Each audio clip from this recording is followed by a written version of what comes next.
It is Tuesday, March 18th, 2025. This is the first regular season edition of Baseball Today. That is my man, Trevor Plouffe. I am Chris Rose, producer Dan along for the ride as well. We will have much more on the Dodgers win over the Chicago Cubs momentarily. But first, everybody wants to know, did you play with the Shohei skin last night in Fortnite? You know I did, and I was very tired, but kids went down. I said, I got to get one game in. I put it on my socials. I got the W. It was very exciting for me. People are going to say bot lobby, bot lobby. But I put the work in, and it was really cool. I want to make this point. It was really cool to see like Shohei in this game because it just, if you're not into Fortnite, I don't think you really get what it means to have that skin. I mean, it just means like you're very influential in the world. And to see a baseball player, running around shooting people with a tactical shotgun was pretty cool. You know you've made it. As for the real life Shohei, he was busy back in his homeland helping the Dodgers get it going in the 2025 season. 0-2. Swing and a miss. Strike three. The Dodgers pitching was overwhelming behind hometown hero Yoshinobu Yamamoto. Ohtani delivers a couple of hits, and the Dodgers win 4-1 in the MLB opener. Okay. The Cubs went hitless from their leadoff man in the 30 and Happ. He got a knock, and then they didn't get a hit the rest of the game. The rest of the game, I mean, are you kidding me? The Dodgers pitching that good right out of the gate? We know the bullpen is very, very deep. I mean, Kasperius pitched 8 1/3 innings last year. Here he is in game one.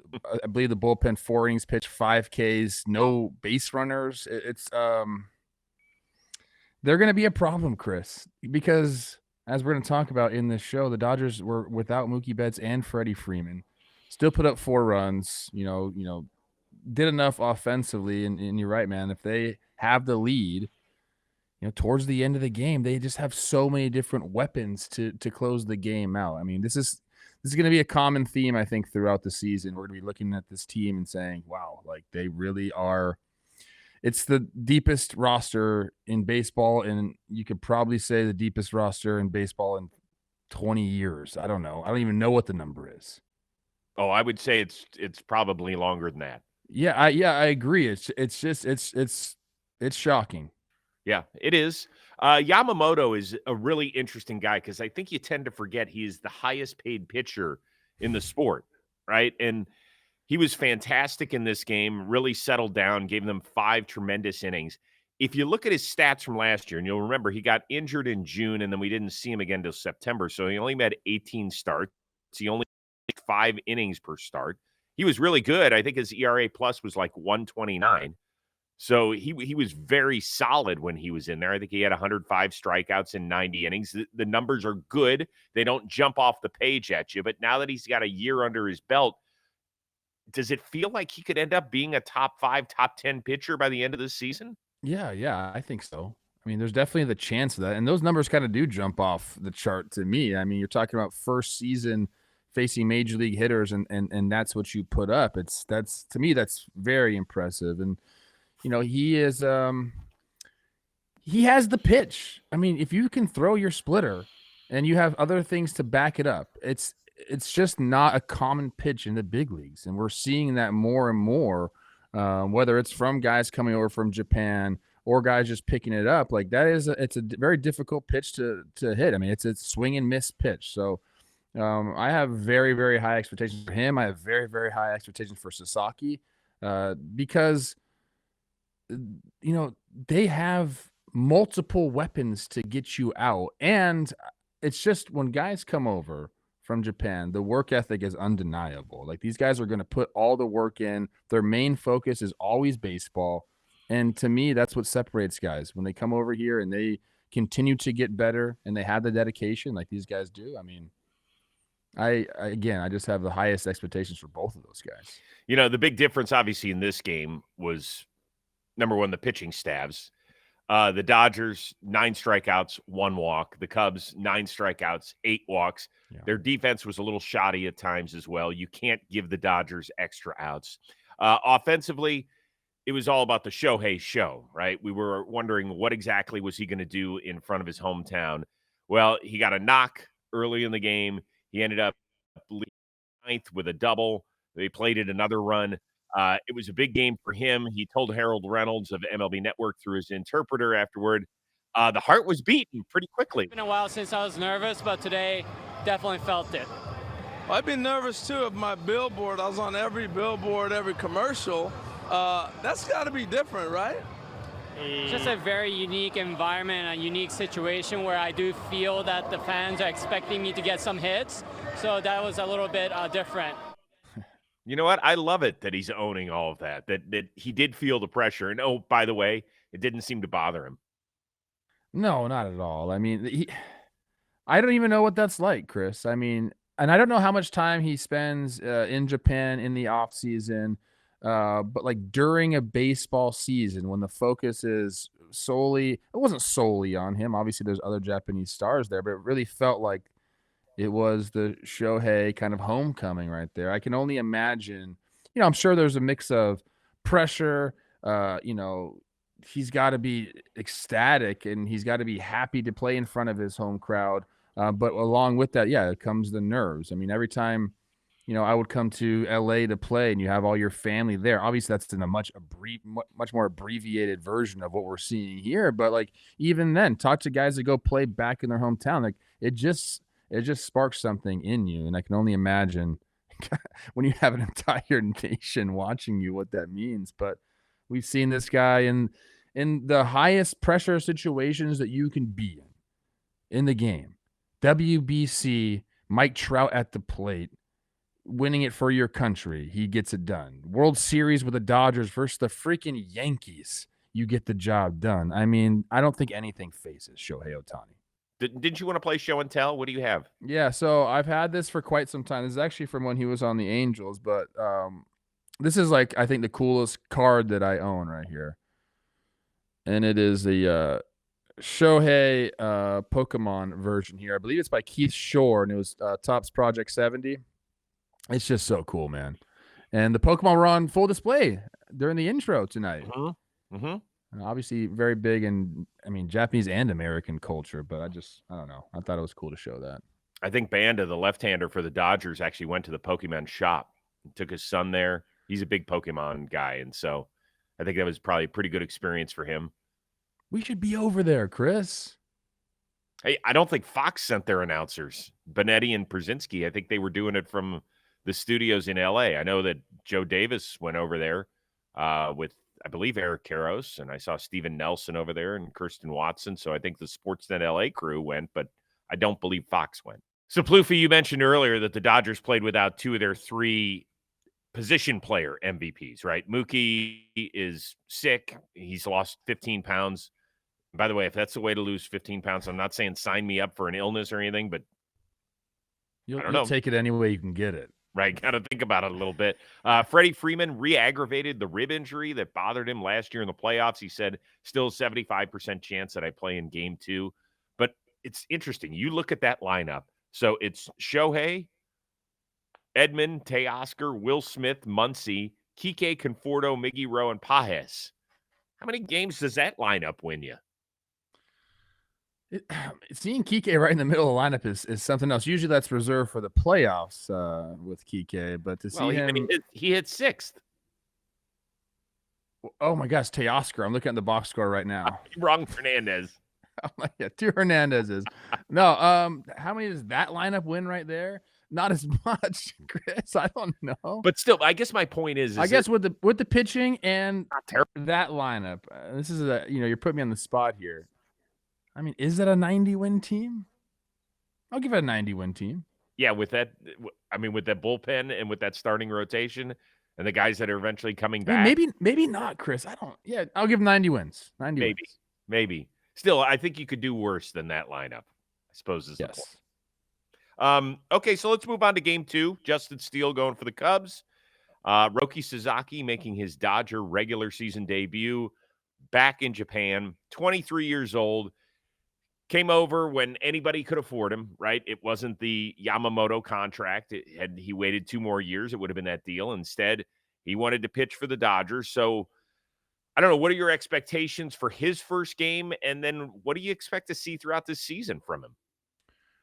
My expectations for the second game would probably be almost like the reverse of this first game where Shota had, he had 4 walks. I think Sasaki, I think you talk about Shohei Ohtani being nervous. I think Sasaki is probably going to feel that a little bit even more than Shohei. So I could see a little bit of, wildness, but maybe effective wildness. I think he's gonna end up with a decent stat line. I'm gonna go 5 innings pitched, 2 runs, but he gets the victory. I think Steele might go out there. I don't think he's going to walk anybody. So I think, again, I might be the opposite of what happened in the first game. But as far as Sasaki, I kind of mentioned it earlier, my overall take on how his season is going to go. We might have a couple starts where it just doesn't go his way, but I think his stuff is overwhelming. So if he can, and he will, whenever he decides to lock it in, doesn't decide to lock it in, whenever he gets locked in, I think we're going to see really, really great stretches of pitching from him. And again, we might see a few starts here and there, but I wouldn't be shocked if he put up the same numbers that Yamamoto put up last year, like right around that 3 ERA. I think that's just the kind of pitcher that he is. I mean, stuff translates. It comes over. Like, he has the stuff to be a frontline starter. That's why every single team wanted him.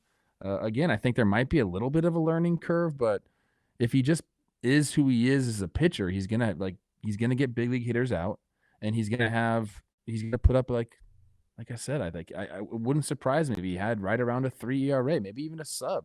He's got that kind of stuff, Chris. Okay, so short term, game 2, I don't think he's going to make it out of the 5th. Okay. I think that there's going to be such an adrenaline rush for him. And it wouldn't surprise me if he's a little bit all over the place. I mean, it's a big deal for him to be pitching in a Dodger uniform. It's a huge deal for him to get the ball in game 2 in his homeland. I just think that there's a lot going on here and a lot of moving parts. And I imagine it's been a couple of big days. And you have to remember, he's still only 23. I mean, he's a baby. I know he's had a lot of experience at the biggest level over there in Japan, but he's in his infancy when it comes to all of this stuff and playing for the world champs. So I don't expect great things out of him in game 1. Let's remember what happened to Yamamoto last year against the Padres. They jumped his shit, his first time out. After that, he had a really good season. And that's what I expect out of Sasaki. Now, the thing is that from 2021 through 2024, he never threw more than 130 innings in a single year. And I think I think if he gets to 130, that's a win for the Dodgers and for him. Oh, 100%. There is an alternate universe where he goes out there and does a complete game shutout. Like, he could just settle in easily tonight, feel at home. You know what I mean? Like, I think in our head, I get what we're saying about like his first start, like, is probably the most logical way to think, but like he might just dominate too. He might feel really comfortable pitching in front of the home crowd, and he might be really fired up, but be able to harness it. And and I guess I don't know what's going to happen tonight. I'm very excited to see, though. Oh yeah, no, I think we're both super excited about it. I was doing a little research on him in a 2-game stretch in April of 22. He threw a perfect game, highlighted by 13 consecutive strikeouts, and followed it with 8 perfect innings. Oh, my God. Are you kidding me? As a 21-year-old or 20-year-old, I guess? April of 22. If the command is there and he's able to harness the energy, he's gonna strike out 9 people in 5 innings. I can't wait to watch him. I think it's going to be a blast. It'll be awesome.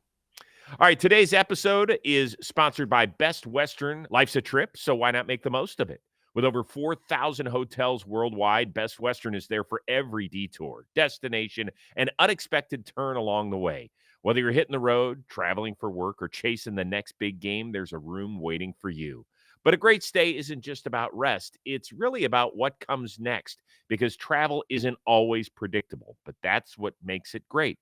Best Western is there for every wrong turn that leads to a right story, every unplanned turn that becomes a highlight, every moment that makes a lasting memory. So stay out a little later. Take the scenic route. Make the most of the ride. You ready to get going on your next adventure? It's waiting for you at Best Western. Life's a trip. Make the most of it at bestwestern.com. All right, we make the trip back from Japan to the United States and down in the Grapefruit League. This was good to see. Spencer Strider back on the mound for the first time since last April. Of course, he had the issue that cost him virtually all the 2024 season. You can ask the Red Sox how he looked. He retired all 8 batters that he faced, 6 strikeouts along the way. We know that it wasn't Boston's A lineup, but I don't really care. Strider said afterward, after the first inning, it was a rare emotional moment for me on the field where I was happy instead of just angry with the world. Yeah, it's a good feeling. So, first of all, what are you shaking your head at? So, am I like misreading this quote? He said, usually on the mound, he's just angry at the world. That's why he harnesses that energy. Yeah, I That's think what he does. Yeah, I mean, you've played with guys who turn into different humans out there, right? I didn't really have him like that for some reason in my head. Okay. But okay. It's even scarier now.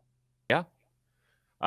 He looked filthy out there. I don't know how much of it you watched or if you just caught the highlights, but I threw it on yesterday while I was hanging out at home. Chris, this guy is filthy. I mean, 2023 last full season struck out 281 dudes. Like he's absolutely filthy.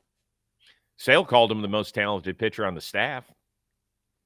Yeah, I mean, with the stuff that he has, it's just overwhelming when he's on. It's like, it's you can't breathe. When a guy like this is on, you just have no chance. Big picture here, we spent obviously a ton of the offseason talking about the Dodgers and talking about Juan Soto to the Mets and talking a little bit about the Padres and whether or not they could stick around, and the Phillies. Is this kind of their final run with this group?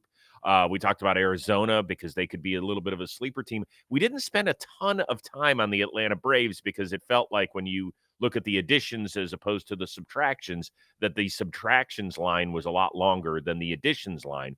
Are people sleeping on the Braves going into the year?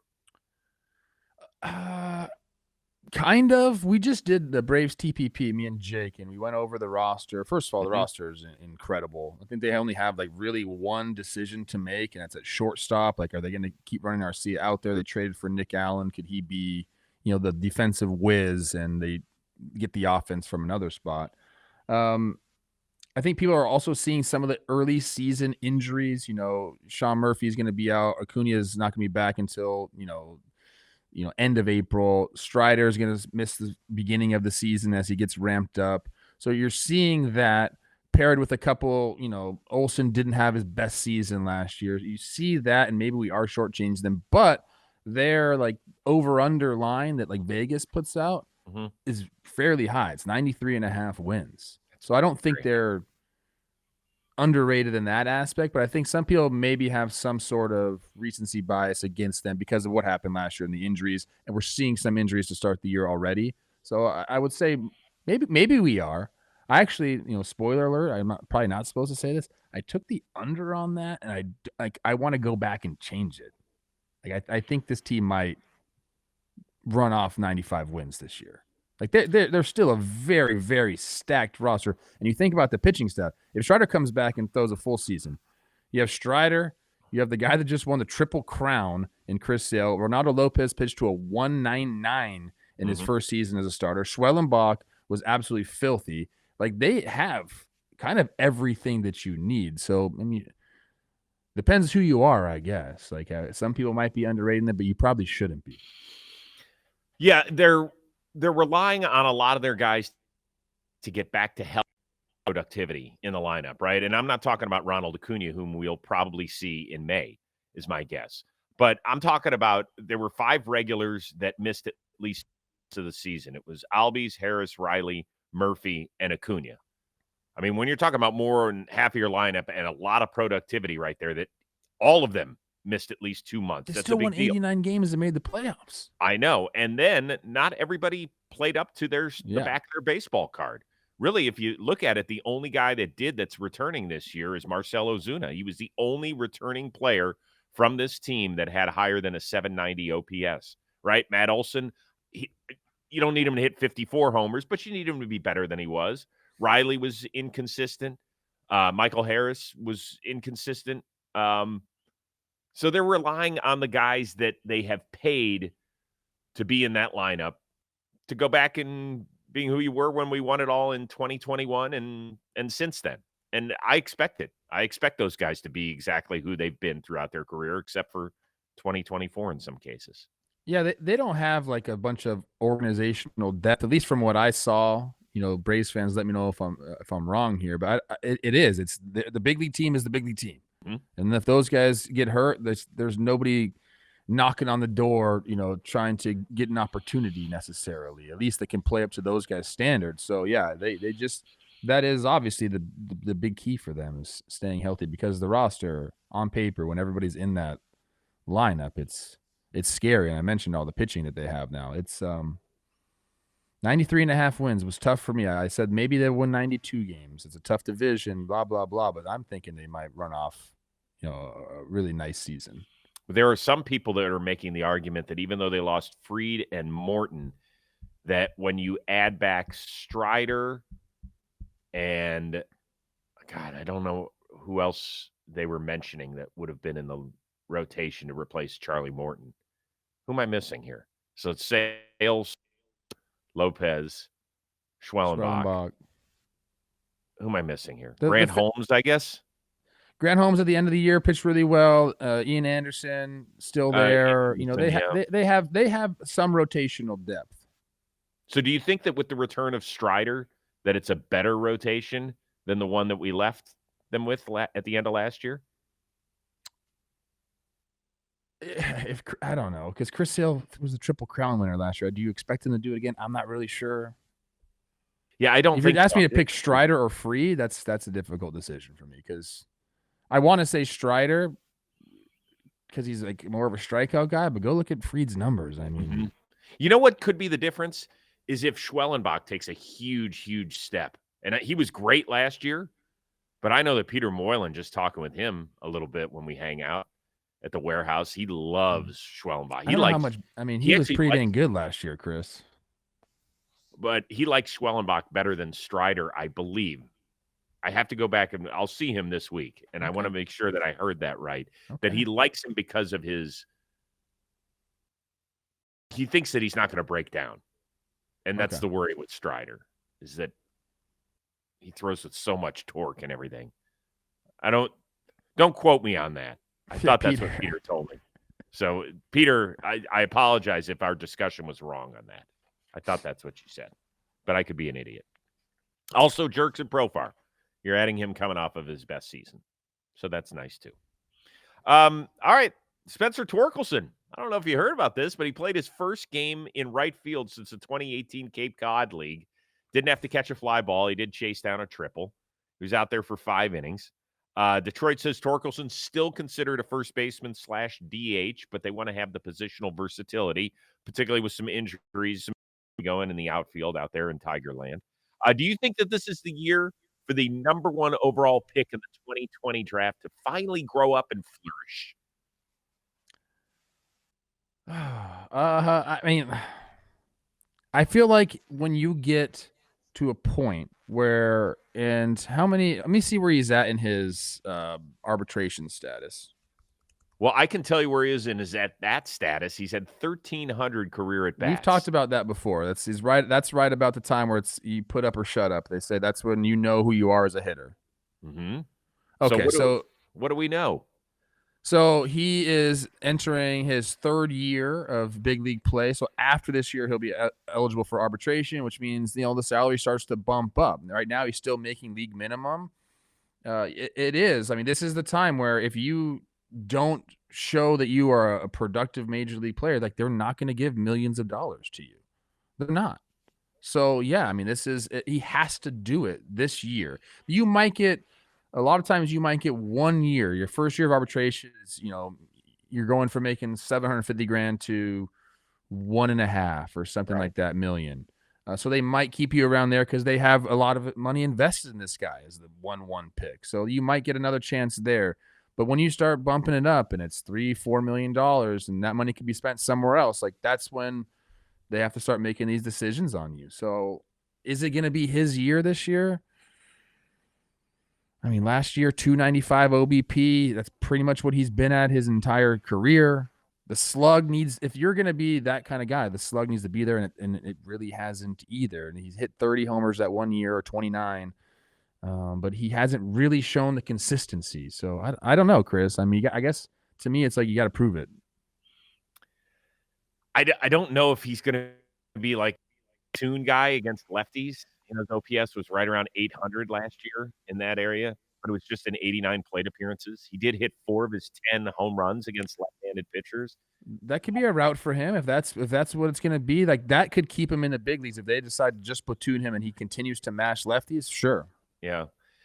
I don't know. It just doesn't feel like there's a ton of at-bats for him. Maybe early on in the season, but man, I also don't think you want to be trotting him out in right field in Comerica Park.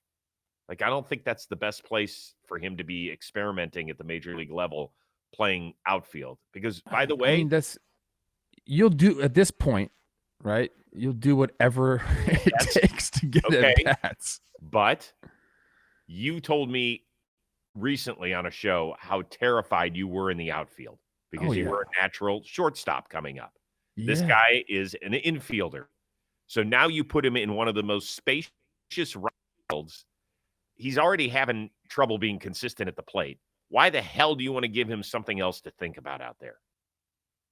I mean, because that's going to be his chance to play. At times when they just in a pinch, so you just have to be able to do a lot of different things if you're struggling at the plate. You have to show some sort of value to the team.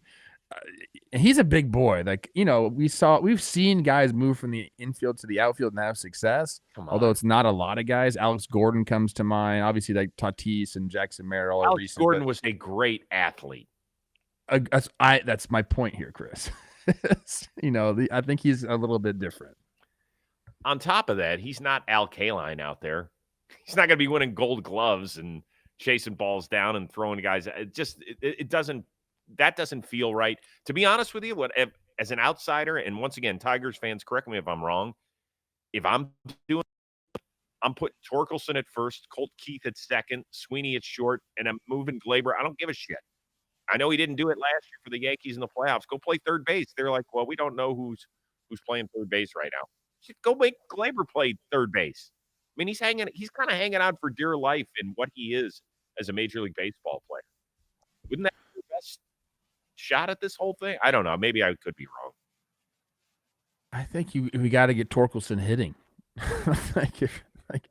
It might be best for him to just be the platoon guy, like you're talking about. Woof. Why is that a woof? Because he's the number 1 overall pick, dude. When he got drafted, that's out the window. That just gets you a few more opportunities because of the money invested in you. But this is the Major League Baseball. They're coming off a season where they were in the playoffs, had a really good shot. Like, it's not about the 1-1 pick. That doesn't mean anything anymore. Oh, I know. But you do remember when he came out, everybody said, "Oh, he's more than just a slugger. He's a hitter," and he just hasn't shown that. Let's get to he hasn't slugged or hit. I know. So you're right. I'm just saying that it's tough. I'm not disagreeing with you. I'm just saying it's kind of a tough thing if you're a Tigers fan. I shortchanged him. He hit 31 homers that year. I'm sorry. 2023. They have another former number 1 overall pick on their roster, Casey Mize, who's had a great spring, by the way. Let's pick a guy in baseball who is a former top prospect somewhere that hasn't quite gotten it done. Let's say like a Jurickson Profar, who was the number 1 prospect for years, right, in the Rangers organization. Finally, it took him a while, but he blossomed and now signed a nice, hefty deal with the Atlanta Braves. Like, who is that guy this year that you're keeping your eye on and you say, I want to see something from you? I feel like we see spurts of it with this guy, and he's at that exact arbitration point that I talked about. He's first-year arb, he's making, first time making some more than league minimum this year. It's Joe Adell for the Angels. Like, he's gonna get playing time. And I mean, last year, second half, 734 OPS, like showing some signs of life, but I feel like we've seen him go on some runs where he's played some really good baseball. But it's put up or shut up time with him as well. Like, are you going to be a starter in the big leagues? Are you just going to be an extra outfielder? Are you going to be a guy that's continuously up and down like you kind of have been?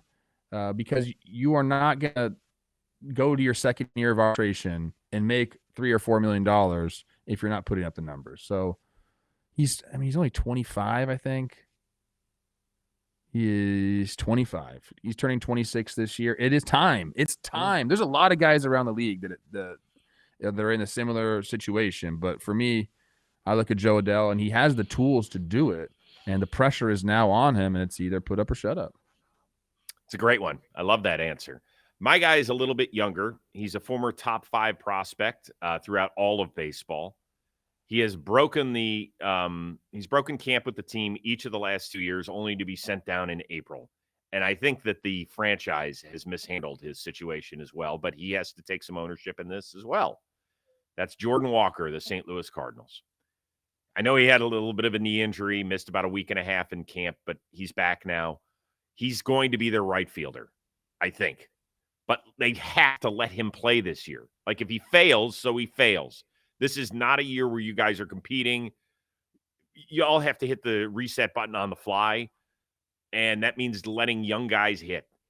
And so put this guy in the lineup every day. Now, we thought in 2023, when in June of that was in the top 5 in the prospect list, he had 16 homers and OPS of 787. We were like, okay, 21 years old, this kid is going to rocket ship. He isn't even 23 yet. He'll turn 23 in May.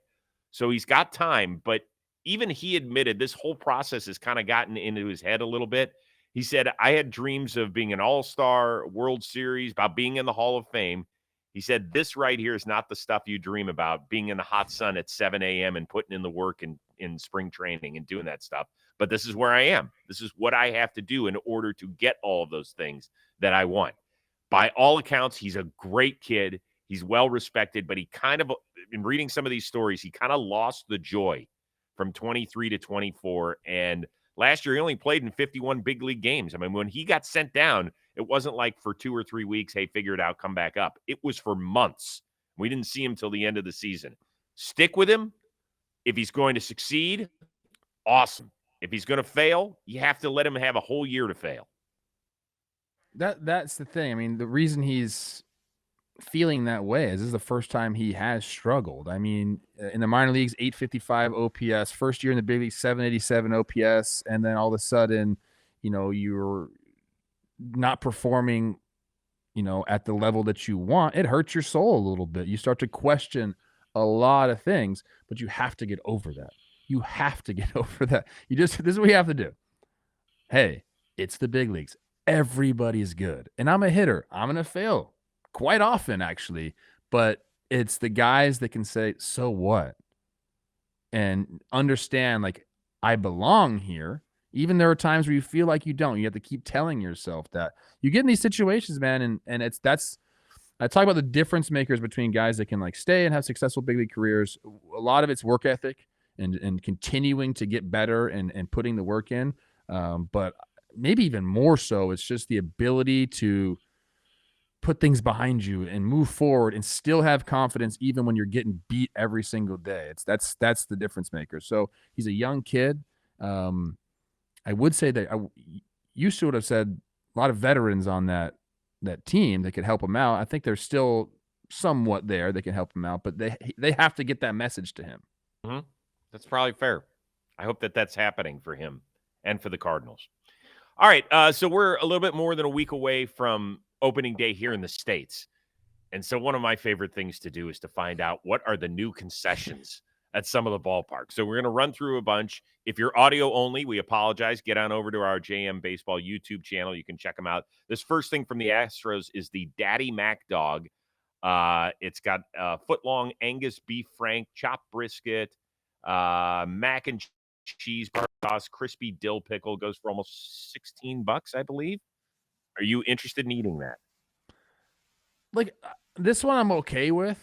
I think it's better if all those things are separate, like a side of mac and cheese, side of brisket, and then a hot dog. Like, I'm in for that. Like, all together doesn't really do it for me, but I would try this one. This one doesn't look as bad as some of the other ones you're about to show. Yeah, I think I could go halvesies on that one. I think I would. Yeah, it's going to fill you up. Yeah, there's a lot going on there. I'm not so sure what the calorie count on it, but it's a little hefty. That's for when you're bulking. Is that what it is? Yeah. I feel like I've been bulking the last 54 years. All right, the Phillies. They've got the S'mores quesadilla. That's Nutella, mini marshmallows, graham cracker crumble, served with chocolate dripping sauce. $11.50. I just don't call it a quesadilla. Just call it like a s'mores dessert. I don't know. I I will not be eating this. I'm out on the refined sugar. God, you're such a. This is so good. I wanted to eat my computer when I saw this pop up on the screen. Is that marshmallows inside? Is that what that Yes. is? Yes. Dude, when they had me at the graham cracker crumble. When you say crumble, it's more than I do like graham cracker crumble. Yeah, you could have just said graham cracker, but when you add crumble to it, it takes it to an entirely different level. Like a graham cracker cheesecake, like I'm in on that. But no, I would not. I'm not in on this. I'm giving this a 0. Okay, how about this? Blue velvet whoopie pie from the Royals. It's blue velvet cakes and vanilla fluff. That's not even blue. Like, add some more blue to that thing. That's like a bluish green. That's not even the colors. I'm out on this too, Chris. Yeah, this one I think, I will virtually put anything in this Temple of Doom. I'm not so sure I could stomach that one, man. That is a rough look. Look, let me rephrase this. I'd take a bite of this to see how it tasted, but I'm not ordering that. You can't have a beer with that thing. Ugh. Okay, let's move on. Back to the Astros. Chicken waffle sandwich, crispy breaded chicken, pepper jack cheese, bacon, onion jam, honey chipotle aioli, 2 freshly made Belgian-style waffles. You want any part of that? I'd eat this one. I like this. I like the pepper jack cheese, a little spice. Chicken and waffles, obviously, in the classic combination. The bacon jam. I've had bacon jam before, like on a burger. It's delicious. So I'm in on this one. I'd try that. The only thing that worries me is that you have to really work to eat this one. You think it's gonna fall apart? Yeah, and that's what I'm worried about. Is I can't have it. First of all, what are they putting it in? It's probably like the little cardboard kind of boat, right? And I think this thing is going to be significantly bigger than the boat. So when I get down, I got to use organized, which I hate using for ballpark food. I don't know if it's practical. You know what I'm going to say right now, Chris? What's that? We're going to need a bigger boat. Well done. Yes. Okay, the last thing is comes from the Pirates. It's the Polish Cannonball. Egg noodles, kielbasa, cabbage, bacon, cheddar cheese, and herb crema dip. I can't believe they fit all those ingredients in that little ball. I think I'm like super in on this one. I like a ball, whether that's like a samosa or a falafel or an arancini. Like, give me a little fried ball. I'm in. So, yeah, I will try this one. These are nice. They're bite-sized. Like I said, I'm curious to see how they get all of those ingredients in that one little crispy critter. You could have a beer with this. That's what I think. Little finger food, little beer, boom, in. Yeah, totally. And I'm gonna. We need to go to the ballpark, Chris. Let's go. Oh, dude, I cannot wait. That is my goal this year. I didn't hit the ballpark enough last season. I am definitely turning it up this year, and I'll be doing some taste tests. Dude, Dodger Stadium has some, that's obviously our home ballpark. They got some interesting stuff. You know what? Let us know. What is your favorite? If you have a ballpark that you frequent, let us know. Hey, if we're at this ballpark, try this. Let us know in the comments section. We need your help. You need to be our eyes, ears, and in some cases, stomach out there, people. It's a group effort at John Boyd Media. Yes. All right. Very cool. Travel day for us. We have warehouse games, Ball and Play 2. Fast approaching, so we will not be having a show tomorrow, but you're always on top of our minds. And then we go back to 5 days a week starting next week. We cannot wait. Baseball season off and running. The world champs, a 4-1 winner over the Chicago Cubs in Japan. For our one-of-a-kind producer, Dan Rourke, and the uber-talented Trevor Plouffe, I am Chris Rose. We will see you soon here on Baseball Today.